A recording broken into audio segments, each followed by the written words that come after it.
Little MAGA girl punished for praying before class, but a wee veteran visiting the school stood up and subscribe to the channel right now to find out the end of this epic story, and comment below which part of this great America you're watching from.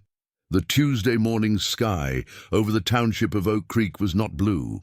It was a suffocating blanket of slate-grey clouds that seemed to press down upon the rooftops, mirroring the heaviness in Emily's heart. At 14 years old, Emily was at an age where the world was supposed to be opening up, full of promise and glittering futures. Instead, as she walked up the concrete steps of Oak Creek Middle School, she felt as though she was stepping into a prison. This was not a prison of bars and guards, but one of the mind, a re-education camp disguised as a public school. The air inside the hallway always smelled the same, a mixture of floor wax, stale locker room sweat, and the palpable tension of 1,000 unspoken thoughts. Emily clutched the straps of her backpack tighter, her knuckles turning white. She kept her head down, watching her worn sneakers navigate the linoleum tiles, trying to make herself as small as possible. But invisibility was a luxury she had long ago forfeited. To the administration and the faculty, Emily was a problem to be solved. To the student body, largely molded by the relentless stream of social media trends and classroom activism, she was a pariah. Why? Because Emily dared to love her country. In a sea of tie-dyed hair, performative outrage, and shirts bearing slogans of radical deconstruction, Emily stood as a solitary lighthouse of tradition. Today, the weight of her isolation felt particularly crushing. The night before, she had listened to her parents talk at the dinner table about the state of the nation, the rising prices, the silencing of dissent, the erosion of the values that had built the greatest republic in history. She had seen the worry in her father's eyes and the quiet resolve in her mother's prayers. Absorbing their fear and their hope, Emily had made a choice. She would not hide today. She wore her armor. It wasn't made of Kevlar or steel, but of cotton and conviction. Draped over her shoulders like a mantle of ancient nobility was a small American flag, its red, white, and blue vibrant against the drab beige of the school walls. Beneath it, she wore a T-shirt that was, in this environment, more dangerous than a weapon. It bore the name Trump in bold letters, accompanied by the fierce, unblinking gaze of a bald eagle. To Emily, these symbols were not political provocations intended to hurt anyone. They were a warm hug from her heritage. They represented the barbecues on the 4th of July, the sound of the national anthem at the rodeo, the stories her grandfather told about duty and honor. They were her identity, but to the eyes watching her from the lockers, she was a target. As she navigated the crowded corridor toward room 304, she could feel the stares. They were physical, prickling her skin. Whispers trailed in her wake like poisonous smoke. Look at her. Why does she dress like that? My mum said people like her are what's wrong with the world. Emily bit her lip, forcing back the tears that threatened to sting her eyes. Be strong, she told herself. Lions don't lose sleep over the opinions of sheep. But she didn't feel like a lion. She felt like a lamb walking through a canyon of wolves. The hallway walls were plastered with the liturgy of the New Order, posters screaming about systemic privilege, rainbow-colored charts dissecting gender into infinite fragments, and clenched fists demanding revolution against the very history Emily cherished. There was no room here for George Washington. There was no space for the Constitution. The visual noise was deafening, a constant bombardment telling her that she was backward, intolerant, and wrong simply for existing. She reached the door of Mrs. Harrington's classroom. Her stomach twisted into a tight, nauseating knot. Mrs. Harrington was not just a teacher, she was a gatekeeper, a woman who viewed her classroom not as a place of inquiry, but as a pulpit for her radical ideology. Entering that room felt like stepping behind enemy lines. Emily took a deep breath, pushed the door open, and walked in. The room was buzzing with the chaotic energy of pre-bell adolescence. Students were draped over desks, scrolling through TikTok, gossiping about the latest cancellations, their voices a cacophony of triviality. Emily moved silently to her assigned seat in the third row near the back. She didn't look left or right. She sat down, arranging her flag cape carefully so it wouldn't touch the dirty floor. She placed her hands on the cold, hard surface of the desk. The isolation was absolute.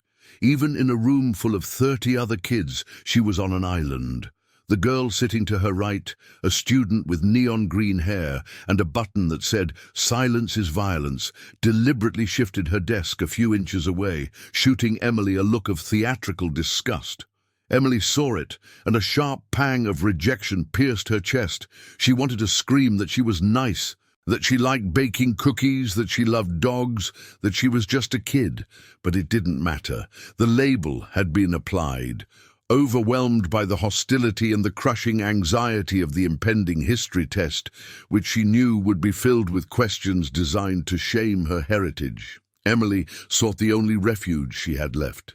She clasped her small, trembling hands together. She bowed her golden head, letting her hair fall forward like a protective curtain, shielding her face from the judgmental glares.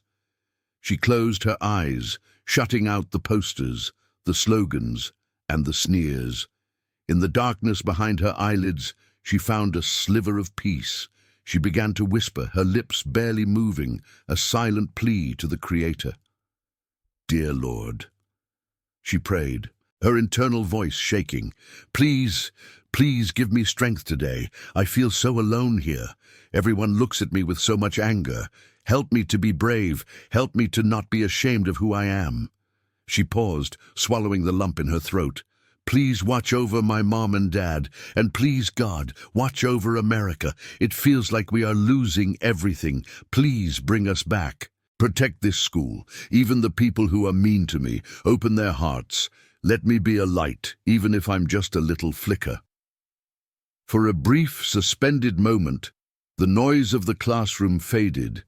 Emily was just a little girl, stripping away the politics and the culture war, asking for divine protection in a world that had become terrifyingly cold. She looked small, fragile, and undeniably innocent, a picture of traditional faith that should have inspired respect, or at least tolerance. She didn't know that her stillness was about to be interpreted as aggression. She didn't know that her prayer was about to be criminalized. She remained there, head bowed, hands clasped, a little MAGA girl in deep, vulnerable communion with her God, unaware that the predator was already in the room, watching, waiting, and preparing to strike. The door to the teacher's lounge swung open. The heavy, rhythmic clack, clack, clack of sensible heels struck the floor, signaling the arrival of the authority figure. But there was no warmth in that sound. There was only the approaching storm. Emily stayed in prayer, clinging to her faith as the shadow fell over her. The sanctuary of silence that Emily had built around herself was not breached gently. It was shattered. The atmosphere in room 304 shifted violently, the air pressure dropping as if a storm front had just collided with a warm breeze. The door did not just open, it was thrown wide by a hand fueled by self-righteous indignation. Mrs. Harrington had arrived. To call Mrs. Harrington a teacher would be an imprecise definition of her role at Oak Creek Middle School. In her own mind, she was a frontline warrior, a guardian of the correct way of thinking, stationed in the trenches of public education to dismantle the old world and assemble a new one. She marched into the room with the frantic energy of someone perpetually offended. Her appearance was a meticulously curated uniform of ideological signaling, an oversized, chaotic cardigan made of synthetic fibers, pinned aggressively with buttons that screamed slogans like "Smash the patriarchy," "Silence is violence," and "Check your privilege." Her glasses, thick-rimmed and severe, magnified eyes that were constantly scanning the horizon for any sign of dissent. She did not look at her students as children to be nurtured. She looked at them as raw data to be reprogrammed. The chatter in the classroom died instantly. It wasn't the silence of respect, it was the silence of fear. The students knew the rules. Do not draw attention, do not smile too much, and never, ever disagree. But Mrs. Harrington's radar was already pinging. As she dropped her heavy tote bag onto her desk with a thud, her gaze swept the room like a searchlight, bypassing the boys throwing spitballs and the girls texting under their desks until it locked onto the third row. There she saw it, the anomaly, the provocation. She saw the blonde head bowed in prayer. She saw the hands clasped in a gesture of archaic faith. But most infuriating of all, she saw the colors. The red, white, and blue of the flag cape draped over Emily's shoulders burned into Mrs. Harrington's retinas like a solar flare. And beneath it, the T-shirt, the eagle, the bold Trump lettering was not just clothing to her. It was a personal insult. It was a visual manifestation of everything Mrs. Harrington had dedicated her life to hating. It represented the patriarchy, tradition, religion, and a defiance of the state-approved narrative she pushed every day. Emily! The name tore through the air, shrill and vibrating with venom. It wasn't a question, it was an indictment. The sound made the other students jump in their seats. Emily's eyes snapped open, her prayer severed mid-syllable. The peaceful image of the little MAGA girl dissolved into the terrified reality of a 14-year-old caught in the headlights of a predator. Before Emily could even unclasp her hands or lift her head fully, Mrs. Harrington was moving. She crossed the distance between the blackboard and the third row with terrifying speed, her heels hammering the floor like the drumbeat of an execution squad. "Mrs. Harrington, Emily began, her voice small and trembling, her heart hammering against her ribs like a trapped bird. "Stand up!" Mrs. Harrington barked, arriving at Emily's desk and looming over her. The teacher's shadow swallowed the girl's light. "Stand up right now and explain to me why you think it is acceptable to bring this hate speech into my classroom." Emily scrambled to her feet, her knees shaking. She clutched the edges of her flag cape, pulling it tighter around herself as if it could physically shield her from the verbal acid being spewed in her direction. I was just praying, Mrs. Harrington. And this isn't hate speech, it's my shirt. It's the American flag. My grandpa gave me this. "Do not dare gaslight me, young lady," Harrington shrieked, her face flushing a blotchy, uneven red. She pointed a trembling finger inches from Emily's nose. "You know exactly what you are doing. This is a safe space.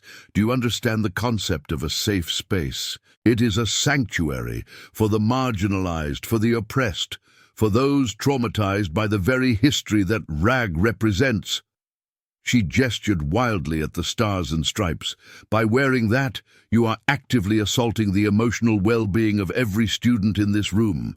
You are celebrating colonialism. You are celebrating systemic oppression. You are flaunting a symbol of division and bigotry." The injustice of the accusation was suffocating. Emily looked around the room, desperate for an ally, but found only averted gazes. The other students were paralyzed, relieved that the eye of Sauron was not turned on them.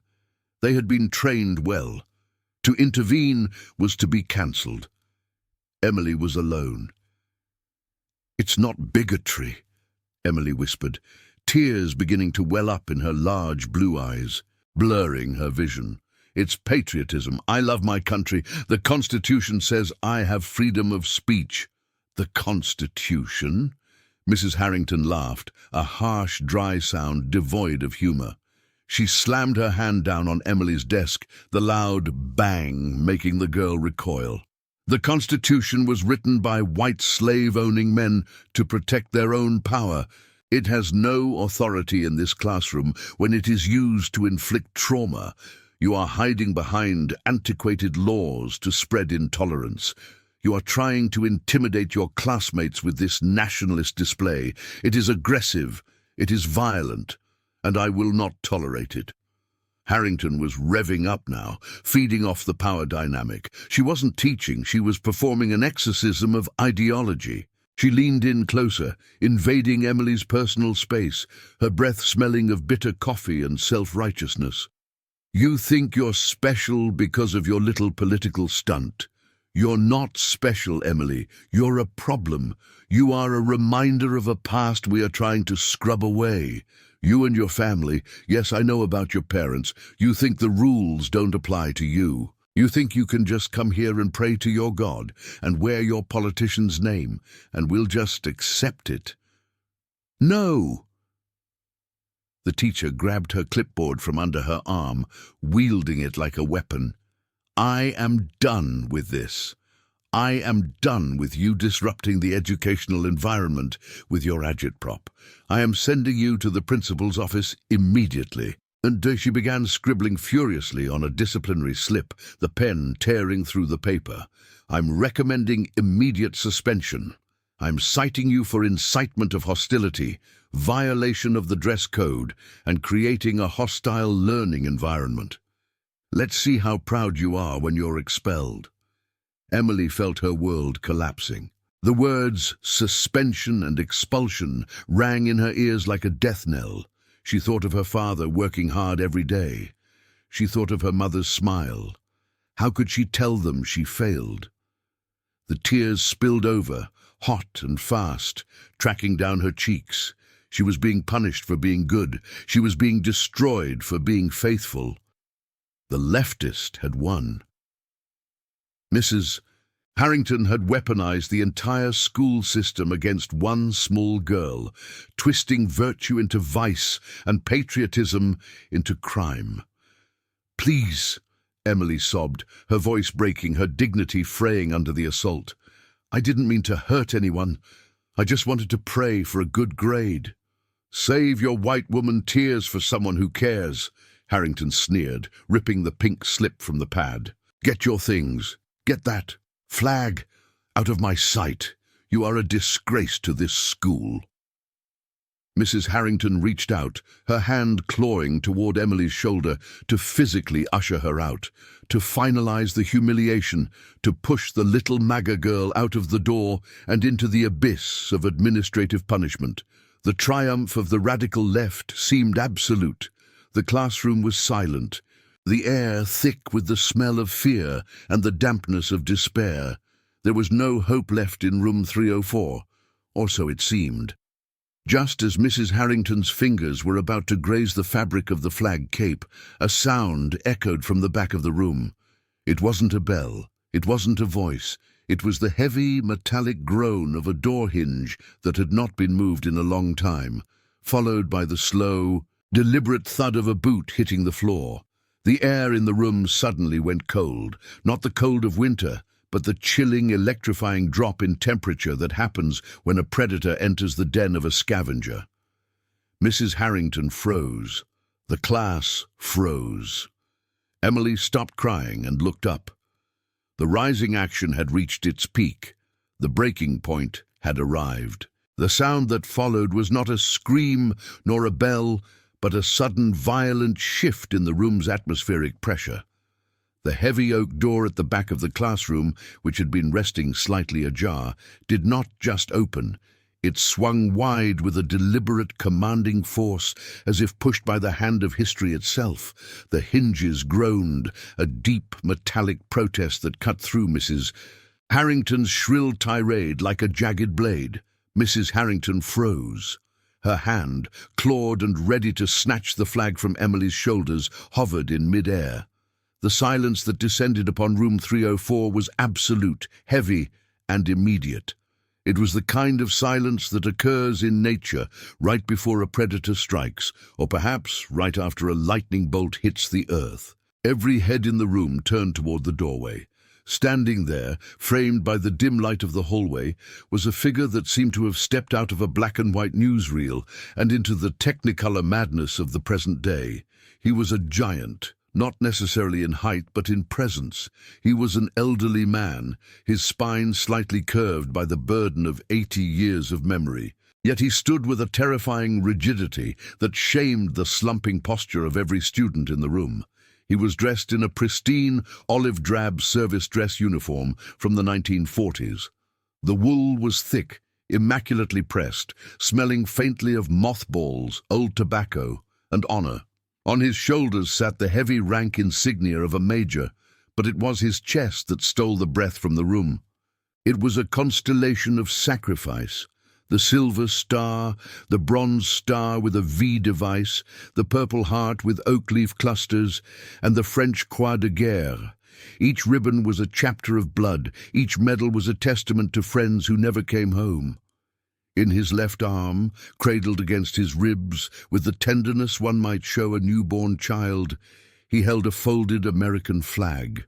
It was a burial flag, dense and triangular, its stars hidden within the folds of the stripes. In his right hand, he held nothing but a clenched fist of weathered skin and protruding veins. This was Major Arthur Miller, Rhétateur. He had been invited weeks ago for a living history segment that the administration had conveniently forgotten to announce, and that Mrs. Harrington had planned to ignore. But history does not ask for permission to be heard. Thud. The sound of his polished combat boot striking the linoleum floor was like a gavel hitting a judge's bench. Thud. He walked into the room. He did not run. He did not rush. He moved with the inexorable momentum of a tank. His face was a landscape of deep fissures, carved by the winds of the Atlantic and the horrors of the Ardennes. But his eyes were shockingly blue, piercing, lucid, and currently burning with a cold, controlled fury that was far more terrifying than Mrs. Harrington's hot hysteria. Mrs. Harrington, caught off guard, blinked rapidly. The sudden intrusion disrupted her power dynamic. She tried to recalibrate, to summon her usual indignation. "Excuse me, sir, you cannot just barge in here. This is a secure campus. I'm in the middle of a disciplinary procedure." The major did not stop. He did not even blink. He marched past the rows of gaping students, his gaze fixed on the teacher like a laser target designator. He stopped exactly 3 feet from her, placing himself physically between the sobbing Emily and the shrieking educator. He towered over Mrs. Harrington, his shadow engulfing her vibrant, chaotic cardigan. "Step away from the child," the major said. His voice was not loud. It was gravel grinding on steel. It was a low rumble that vibrated in the chest cavities of everyone present. It was the voice of a man who had given orders under mortar fire. Mrs. Harrington recoiled as if slapped. "I beg your pardon? Do you know who I am? I am the senior educator in this department. I am addressing a violation of our hate speech policy." She gestured frantically at Emily, who was now looking up at the veteran with wide, tear-filled eyes. "That girl is inciting violence with her attire. She is refusing to acknowledge the privilege of her—" "Silence!" The word exploded from the veteran's chest, a cannon shot that shook the window panes.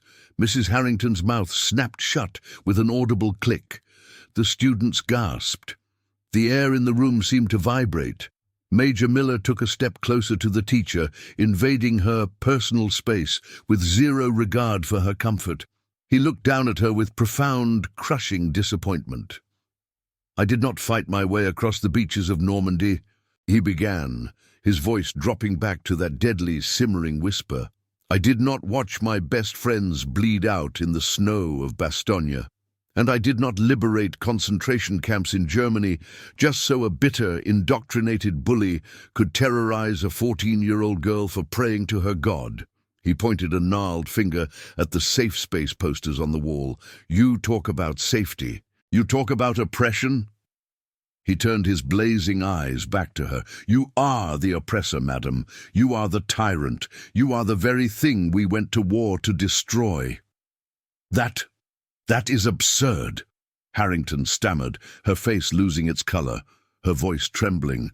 "I am fighting for tolerance. I am fighting against the patriarchy. That flag she is wearing represents slavery and genocide and—" "That flag," the Major interrupted, his voice cutting her off like a guillotine, represents the only reason you are allowed to stand here and spew your poison without being dragged away by secret police. That flag is the shroud of heroes who died so you could have the freedom to be ungrateful. He gestured to Emily, who was now clutching the edge of her desk, watching her savior with awe. This child has more courage in her little finger than you have in your entire body. You hide behind your buzzwords and your tenure. She stands out here alone, surrounded by wolves, and holds the line. That is not hate, madam, that is honor, a concept you clearly know nothing about. Mrs. Harrington looked around the room, desperate for support, but the spell was broken. The students were no longer looking at her with fear. They were looking at the veteran with reverence. She realized with a sinking horror that she had lost the room. She had been morally disarmed. The weight of the veteran's authenticity had crushed her performative outrage. I will be reporting this to the superintendent, Harrington hissed, clutching her clipboard to her chest as a shield, backing away toward her desk. You are trespassing. You are threatening a faculty member. This is actionable. Report it, the Major challenged, standing his ground, immovable as a mountain. Tell them Major Arthur Miller is here. Tell them I am ready to explain to the school board why a decorated officer is not welcome in a classroom that takes tax dollars from the very people you despise. Go ahead, make that call. Defeated, humiliated, and realizing that her cancellation tactics were useless against a man who had faced actual machine guns, Mrs. Harrington grabbed her bag. "Class is dismissed!" she shrieked, her voice cracking. "I am going to the office." She fled the room, her heels clicking rapidly in a chaotic retreat, running from the light of truth that the veteran had brought into her dark domain. The door slammed shut behind her. The silence that returned to the room was different now. It was holy. Major Miller let out a long breath, his shoulders relaxing slightly. The warrior mask softened, revealing the grandfather beneath. He turned slowly toward Emily. The terrifying intensity vanished from his eyes, replaced by a deep, sorrowful warmth. He looked at the trembling girl, at her Trump shirt, and at the flag cape she clutched like a lifeline. He knelt down on one knee, a painful motion for his aged joints, accompanied by a soft groan, so that he could look her directly in the eye. "At ease, soldier," he whispered, a gentle smile breaking through the map of wrinkles on his face. Emily sniffled, wiping her nose with the back of her hand.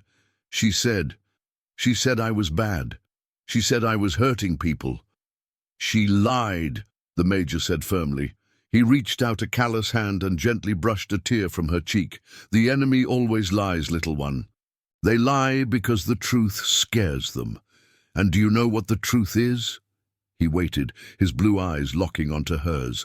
"The truth is that you are the bravest person I have met in a long time. You held your post. You didn't retreat." He began to unfold the flag he was holding just slightly, revealing the vibrant white stars. "Never let anyone take your flag. Never let anyone take your faith. They can scream, they can threaten, but they cannot break you unless you let them." The tension of the climax hung in the air. The antagonist had been routed, but the war was not over. The system was still there, looming. But in this moment, in this classroom, the little MAGA girl was no longer a victim. She was under the protection of the greatest generation. The door clicked shut behind the fleeing Mrs. Harrington, sealing away the hysteria and the hatred. Inside room 304, the air felt scrubbed clean. The silence that remained was not empty. It was filled with a profound, vibrating reverence. The 30 students who mere minutes ago had been paralyzed by the status quo or active participants in the culture of mockery sat stunned. They had witnessed a collision between a hollow ideology and solid reality, and reality had won. Major Arthur Miller remained kneeling for a moment longer, his eyes locked with Emily's. He saw the relief washing over her face, the color returning to her cheeks. He saw a little MAGA girl who had been pushed to the brink of shame but had refused to jump. "You are safe now," the major said, his voice a low rumble of reassurance. He placed his large, weathered hands on his knees and pushed himself up, his joints popping with the effort, standing tall once again like an ancient oak tree that had weathered 1,000 storms. He looked around the classroom, meeting the gaze of the other students. They didn't look away this time. The boy with the neon hair, the girl with the activist buttons, they all stared at the old soldier with a mixture of awe and newfound respect. The spell of the leftist indoctrination had been broken, shattered by the undeniable presence of honor. "Listen to me," Major Miller addressed the room, his voice filling every corner without the need to shout. "You are being taught to hate your history. You are being taught to judge each other by labels, by race, by politics. That is a lie." He gestured to Emily. "This girl is your classmate. She is an American, and she has the right to pray, just as you have the right not to. That is what we fought for. Freedom is not the power to silence others. It is the courage to let them speak." He turned back to Emily, his expression softening into a look of deep pride. He looked at the folded flag in his arm, the one he had carried into the room, and then at the makeshift flag cape on Emily's shoulders. "I have a mission for you, soldier," he said, his tone serious but kind. Emily straightened her back, wiping the last tear from her chin. "Yes, sir." "The woman who just left," the major gestured to the door. "She represents a darkness that wants to make you forget who you are. She will try to come back. The system will try to protect her." His eyes narrowed slightly, the steel returning. "But do not worry about her. I am going to the school board immediately after this. I will speak to the parents. I will speak to the community. People have been asleep, Emily, but they are waking up. And I will make sure they know that a patriot was persecuted in this room today." He extended the folded triangular flag toward her. "Take this." Emily's eyes widened. She hesitated, her hands trembling. "Sir, I can't. That's yours." "It was mine," he corrected gently. "I carried it for my brothers who didn't come back. But my watch is ending, Emily. Yours is just beginning." He placed the heavy, dense fabric into her small hands. "This flag is heavy. It carries the weight of every drop of blood spilled for liberty. It carries the weight of responsibility. It requires you to be strong when it is easier to be weak. It requires you to speak the truth when the world demands lies." He placed a hand on her shoulder, a ceremonial passing of the torch. "Can you carry it?" Emily looked down at the stars and stripes in her arms, feeling the texture of the fabric, feeling the history it held. She thought of her prayer. She thought of the fear she felt just minutes ago. And then she felt a fire ignite in her chest, a fire that would never go out. She looked up, her blue eyes clear and fierce. "Yes, sir, I can." "Good," the major smiled, a genuine, crinkled expression of hope. "Then stand tall, little patriot. You are not alone. You have an army of angels and ancestors behind you." He stepped back, snapped a crisp, perfect salute, one warrior acknowledging another, and turned to leave. As he walked toward the door, the sound of his boots was no longer ominous. It was the rhythm of justice. "Thank you," Emily called out, her voice strong and steady. Major Miller paused at the doorway, looking back one last time. "Don't thank me, kid. Just keep the faith, and keep America free." He walked out, leaving the door wide open, letting the light from the hallway flood into the dim room. For a long moment, nobody moved. Then, slowly, the girl with the neon hair stood up, then the boy in the back row. One by one, the students began to clap.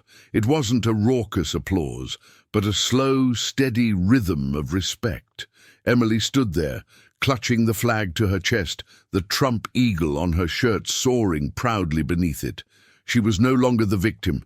She was no longer the outcast. She was a guardian of the flame. The tyranny of the classroom had been broken not by violence, but by the unyielding power of conviction.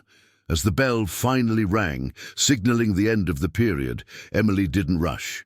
She folded her cape, gathered her books, and walked out of room 304 with her head held high. She knew the fight wasn't over. The culture war would rage on, and there would be other Mrs. Harringtons, but she was ready. She had her faith, she had her flag, and she knew that justice, though sometimes delayed, would always arrive for those who stayed true. The little MAGA girl smiled. America was still the home of the brave, and as long as she had breath in her lungs, she would make sure it remained the land of the free.